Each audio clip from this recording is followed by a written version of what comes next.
Bonjour à tous, bienvenue dans cette 5e vidéo sur l'immunité. On avait vu dans la précédente vidéo que l'intégrité de tes muqueuses dépendait en partie de ton niveau de minéralisation. Les muqueuses sont composées de minéraux et si tu es déminéralisé, ces muqueuses sont beaucoup plus lâches et laissent passer du milieu extérieur vers le milieu intérieur des choses qui devraient rester dans ce milieu extérieur. Alors qu'est-ce que c'est que cette minéralisation ? Alors, les minéraux, on va les trouver surtout dans les végétaux crus. Alors, ce qui fait qu'il y a une grande mode actuellement sur le crudivorisme, il y a de plus en plus d'adeptes de ce mode de consommation des aliments.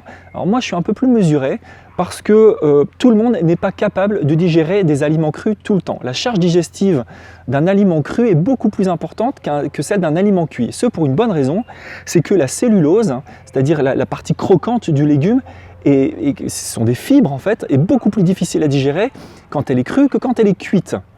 Alors ça, c'est intéressant parce que si tu as des ballonnements après avoir mangé cru, tu n'as certainement pas le système digestif pour digérer du cru en permanence. Alors il ne s'agit pas de ne manger que du cuit, mais peut-être d'y aller plus progressivement pour t'habituer progressivement à digérer cru. En fait, ta flore intestinale va s'améliorer, va être plus profilée d'une certaine manière pour digérer du cru et tu vas pouvoir au fur et à mesure du temps manger cru. Alors sinon, on avait vu que les jus de légumes permettaient justement d'avoir cet apport de minéraux très important sans avoir la charge digestive de toute la cellulose que tu dois passer quand tu manges les légumes tels qu'ils sont. Alors, comprendre ce que c'est que les minéraux, c'est comprendre comment on va les utiliser. Les minéraux, il y en a de deux types. Il y a les minéraux inertes, les cailloux, globalement, et puis il y a les minéraux assimilables.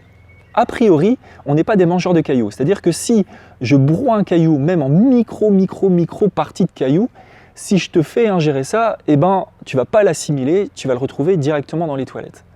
Un minéral, pour qu'il soit assimilable, il faut qu'il ait une charge électromagnétique, c'est-à-dire qu'il faut qu'il soit polarisé d'une certaine manière.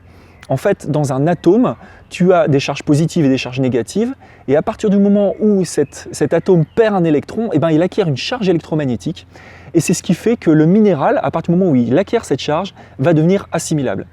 Alors, il acquiert cette charge électromagnétique, comment, tu vas me dire ? C'est très simple, en fait, il l'acquiert par l'action de la lumière. En fait, la photosynthèse va exciter les minéraux présents dans les légumes et va leur faire perdre des électrons. Ce qui fait que quand tu manges des minéraux d'un légume, en fait tu manges des minéraux potentialisés que tu vas donc pouvoir assimiler, c'est-à-dire que tu vas pouvoir avoir dans ton corps biodisponible.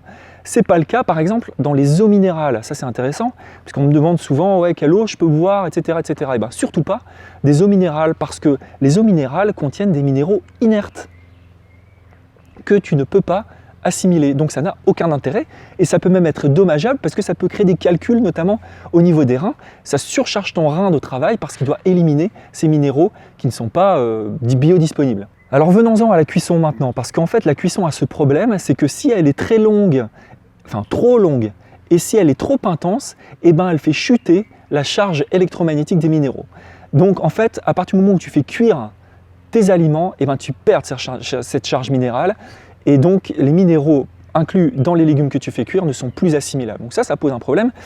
Et je dirais que ça alimente le moulin des crudivoristes. Ceci dit, la cuisson n'est pas inintéressante. Et ça pour plusieurs raisons. La première, c'est qu'elle élargit quand même sacrément le panel de ce qu'on peut manger. Il est évident que manger un poireau cru, c'est pas génial. Et que si tu peux le faire cuire, tu vas pouvoir assimiler des poireaux qui présentent aussi d'autres avantages que simplement les minéraux. Il y a des vitamines, etc. que tu vas pouvoir retrouver dans le poireau.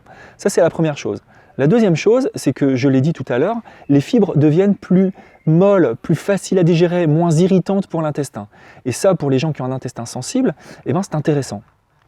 Et la troisième raison, c'est que, et c'est plus étonnant d'ailleurs, c'est qu'il y a certaines vitamines, certains micronutriments qui développent leur potentiel à la cuisson. Je pense notamment à la provitamine A, ce qu'on appelle les bêta-carotènes. Elle se trouve décuplée à la cuisson, c'est notamment le cas dans les asperges. On retrouve aussi au niveau de la tomate un de ses composants qui s'appelle le lycopède, qui devient beaucoup plus important. Il y a la dose de lycopède est beaucoup plus importante dans une carotte, dans une tomate cuite que dans une tomate crue. Voilà, donc en fait l'idéal c'est de mixer les deux, d'avoir une grande quantité de cru quand même, et si tu ne les digères pas par des jus de légumes, ça passe très bien. mais ne néglige pas non plus les légumes cuits qui apportent aussi leurs bienfaits à l'organisme. Voilà, je te remercie pour ton attention. Si tu as aimé cette vidéo, je t'invite à laisser un commentaire et puis à la partager, ça me fera plaisir. Et puis sinon, nous, on se retrouve pour une prochaine vidéo où là, on rentrera dans le détail des vitamines qui sont importantes pour l'immunité. Je te remercie de ton attention, je te souhaite une bonne fin de journée et à bientôt. Bye!